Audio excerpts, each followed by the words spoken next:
If you like to ride, but you live anywhere up north, there's one unavoidable truth. Winter is coming. Yeah, coming is a stretch. That shit is already here. But I don't waver that easily, and neither should you. So today, I'm gonna show you how to ride in the cold. Now I'm gonna show you what to wear, as well as how to treat your battery in these cold conditions to make sure that it's healthy and safe. The wardrobe.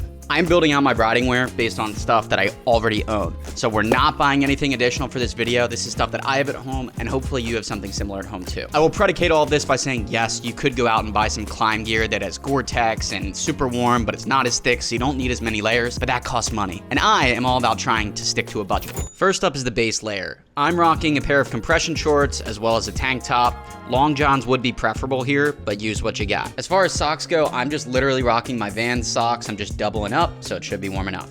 Next up are the mid layers. These will consist of a pair of sweatpants, a compression style tighter Gymshark shirt, and then a thermal on top of that Gymshark shirt. The initial outer layers. I'm just gonna throw a crew neck on top of all of this. Sometimes though, I will put a small, super thin windbreaker over top as well, just to help block extra wind. Top layers. I personally use a ski jacket. Most importantly, you just want something that's waterproof and also has windbreaking capacity. This is really important in case you get caught in rain, sleet, or snow, that you don't get soaked and wet and then get hypothermia and die. If he dies, he dies. I'm also tossing on one more layer for my legs, which is just gonna be a ratty old pair of jeans that will go over the sweatpants and the shorts I already have on. Again, the layers are what's most important in stopping that cold from getting in. Now, the last two pieces of this wardrobe are arguably the most important, your head and your hands. I wear a standard MX style helmet, meaning a lot of air gets in. So a ski mask or a shiesty is a necessity as the air gets super cold. So I'm just rocking this one from my boy Suron PVD.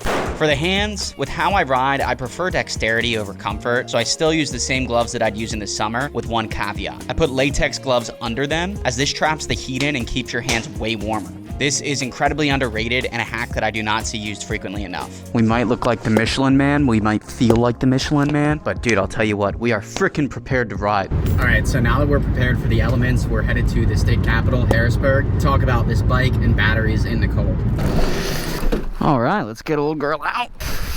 Copper's looking at me right there. Of course they pull in when I get here. I don't know if we're gonna rock this plate today. Should we rock it? Let's take it off for now. All right, we'll hop on the Steed, the ETM RTR. If you are interested in this bike, feel free to use code ConnorG at checkout to save, but we're off. So riding these things in the cold, does it damage the bike? Does it damage the battery? In short, no, it absolutely does not. But we have the beautiful Susquehanna River and Harrisburg across the way, so that's where we're headed to. But it's currently 34 degrees outside, and you can see I'm riding this bike, I'm not worried. These bikes work fine in the cold. There's just a couple caveats and things you want to avoid and make sure of. But these e-bikes in general, they're designed to withstand a multitude of different temperatures. So it could be super cold, could be super hot. Obviously there's an ideal range in which they function, but even in the cold, just like this, 32, 33 degrees, they still function just fine. But my goodness, I think we got to get into the city here. It's way too windy on the water. So in short, if you want to know, it is completely fine to ride these bikes in the cold. Now the thing is, these lithium ion batteries still don't love the cold. They honestly hate it, to be frank with you. And they show their hate by getting worse range and having noticeable power sag comparatively. So basically, once you get to 40 degrees Fahrenheit and below, that's when things start to get worse, start to perform more poorly. But they still perform fine. But you're just gonna get anywhere between like 20 to 30% less range, and you'll also have noticeable power sag.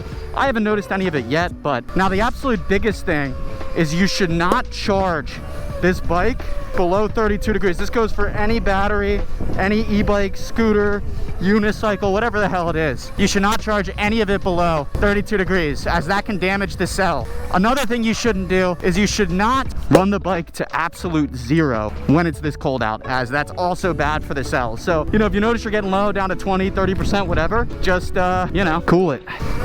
So yeah, guys, in general, you should kind of just treat the battery like a baby. Like, you want to make sure it's kept at a very appropriate charge.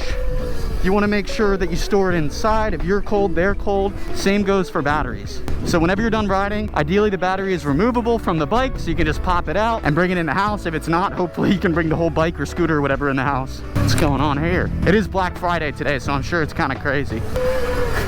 Oh, nice stoppy. Honestly, the bigger concern when you're riding in this cold of temperatures is making sure all of your other components are good. So your brakes, your rotors, because the cold you know, you got to get them warmed up first for them to work properly. So yeah, if you can store your battery inside, that is super ideal. That's what I always do. I store my bikes in the garage, but I always take out the batteries, bring them inside. And this is the Amtrak station for Harrisburg. So you can take this train from Harrisburg to Pittsburgh, or all the way back to Philly, to DC, to New York, to Boston even probably. So yeah, I think with a lot of the e-bike stuff, people at first get a little bit hesitant and afraid that they're not going to be quite as resilient in these temperatures. We have a green arrow, bro. They aren't, but they're actually not as bad as you think. So you can ride them in the cold, it's no problem. Just make sure you don't charge it when it's freezing cold out. Make sure the battery is warm when you do charge it. So if the battery is low and you kept it outside, you might want to bring it inside, get it warm, and then start to charge it. This is all to be preventative maintenance to avoid damaging any of the cells. And this is fun right here. I think that's the Capitol building right there. Now, I also don't know Harrisburg very well, so I have no clue where I'm going.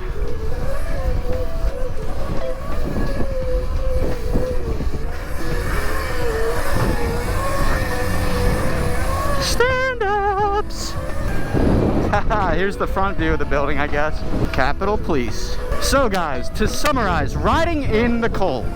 Your bike will be fine. It's just not gonna get quite as good a range. Typically 20 to 40% less once you're below 40 degrees. If you're below 30 degrees, expect even worse range. Totally natural.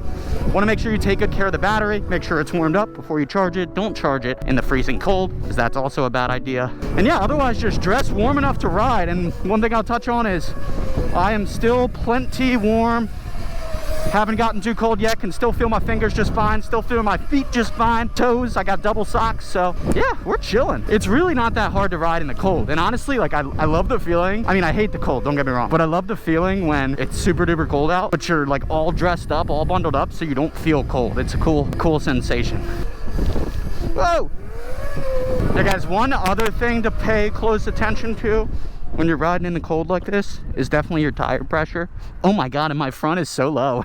Yeah, when the temperature drops crazy, you're gonna lose tire pressure. So that's exactly what happened right there in the front, but it feels good to be mobbing a city again. But anyways, back to the point I was trying to make. It's not too cold to ride, buddy. You're just not about it enough. Like, if you dress accordingly, you'll be fine. It's just all about being prepared correctly. So you can do a bunch of layers. If you got cash to spend and want to get like some heated stuff, that's also fine. And I'm even noticing some power sag in the cold right now.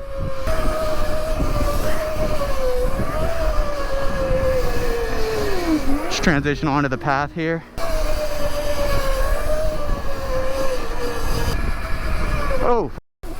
Oh, that scared the shit out of me. I thought I was going over a bar for a second. You guys probably can't see it on camera, but I'm seeing little snowflakes falling down, which I'm not a fan of.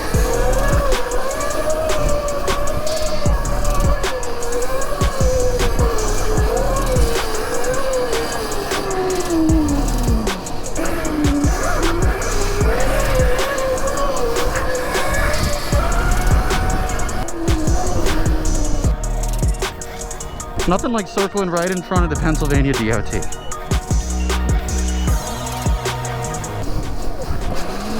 Guess we can hit some of the Harrisburg back alleys.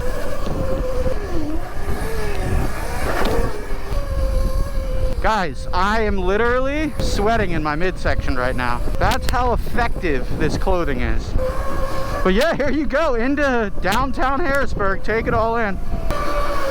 Well, I hope you enjoyed this video. I hope you found it helpful. If you got an e-bike, don't trip when it comes to riding in the cold. You'll be fine. I hate riding on this shit, but definitely dress warm enough. Makes it a lot more bearable. Oh, and by the way, we just rode for like an hour, hour 10, 70%.